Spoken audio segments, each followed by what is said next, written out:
Shaq wants to be a Florida cop. A man jerks off into his coworker's coffee for love, and DNA tests finally identify Jack the Ripper. Like a ferocious pack of wolves that finds a human infant in the woods, we're going to raise you and nurse you back to health until you're an adult who thinks like a human current events wolf. News malnutrition.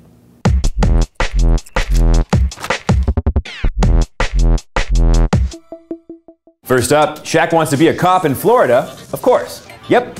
Shaquille O'Neal wants to serve and protect in the Sunshine State, so he submitted an application to be a reserve police officer in Doral, Florida. But the police department confirmed that he'll have to go through the mandatory physical and psychological tests to become a Florida popo. Interesting note, Shaq also applied to be a reserve cop in Miami back in 2004.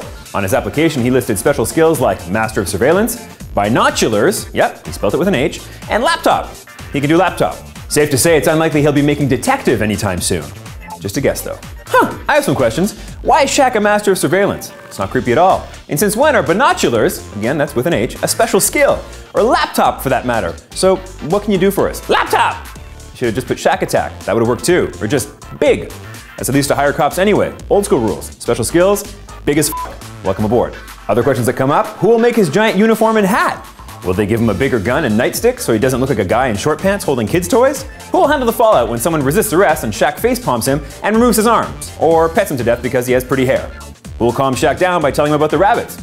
And will they keep the rabbits in the squad car or back at the station so Shaq can pet them during quiet time? All good questions. But best of luck, criminals of Doral, Florida. Best of luck.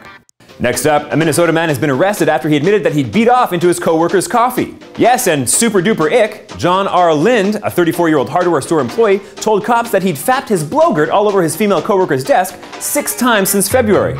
Twice, right into her coffee. Extra nutters. Apparently he just wanted her to notice him. Yucky mission accomplished, my friend. He also stated that he knew his actions were wrong and gross. Really? Which part? The poor unfortunate woman said she knew something was up when her coffee tasted strange, but she thought it was just bad cream. Officers then replied, it was. It was really, really bad cream, lady. Like, the really not good kind. Face meltingly atrocious. Oh, she also knew something was up when she caught the man standing over her desk with his dick in his hand and his semen dripping onto the floor as he tried to wipe his spunk off her desk with her scrunchie. Fact. Dude. Oh, you know what? I'm actually getting a phone call here. Hello? What? Monsters are real. Yeah, no, I figured. Yeah, okay, thanks for calling. Oh hey, so how's work been, Nancy? Not great, some office politics, working a lot of overtime, I can never find parking. Oh, and one of my coworkers has been blowing his load all over my desk and into my cup of Morning Joe. But what are you gonna do? A girl's gotta work. Then she vomited, passed out, and woke up later to start something she calls a male Holocaust final solution plan, and said she's switching to green tea and women. Can't really blame her. Yeah, so that guy's in jail now, but a petition is being signed to have him tried in Florida and fed to rookie officer Shaquille O'Neal. Last up, new DNA tests have finally identified notorious serial killer Jack the Ripper. Yes indeed, a businessman named Russell Edwards, who purchased a blood-soaked shawl that belonged to one of Jack's victims, has had modern-day forensics applied to one of the most famous cold cases in history. And it looks like he solved it. Phew, thank God, the reign of terror is finally over. Just in time. Well, kinda missed it. A little late, but better late than never. Nope, never would've worked too. Everyone's already dead. The DNA of Aaron Kosminski, a Polish-born hairdresser, was found on the bloodied shawl, providing potentially irrefutable proof that he was in fact the killer. Here's a fun detail though.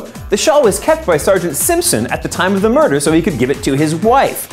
Fact. She was apparently quoted as saying, "Oh, I love the blood-soaked shawl of a murdered street worker. You shouldn't have. Also, what were you thinking? Enjoy sleeping on the sofa, Gov. It fetches some tea sharpish." If the evidence pans out, the body of Kosminski will be exhumed, beaten with sticks, and hanged 183 times. Because justice. Constable Graham McGregor of Scotland Yard, whose lifelong mission was to catch the criminal, famously said, "I'll not arrest until we catch Jack the Ripper, and that's a fact." True to his word, he never stopped looking. Now he can stop terrorizing the good people of Whitechapel by asking them questions about the murders on the night of September 6, 1888. Zombie cop. Always gets his man. Sure, he eats brains, but if you want to make an omelet. Okay, that's it for the dispatch. Share this video immediately, if not sooner. And tell someone with your mouth if you liked it. I'm Mark, and you always want to be a defensive driver. It's safer that way. But remember, the best defense is a good offense. So you're going to want to weld tractor parts, train parts, and human skulls onto your car like you're in a post-apocalyptic dystopian future. Then use a little bit of cat shit as war paint and only wear a wetsuit with holes cut out for your tender nipples. And Bob's your uncle. Beep beep, smooth sailing. Swishy swish. It's so f***ing funny. Swish. Swishy swish. Dude, oh, hold on, I'm actually getting a phone call. I realized I'm off my phone. Oh, hey Nancy, sorry. Enjoy sleeping on the sofa, Gov. And focus. Stupid tongue. Come on, tongue. We'll get it. Will we get it though? We might. In other news, looks like scrunchies are still really big in Minnesota.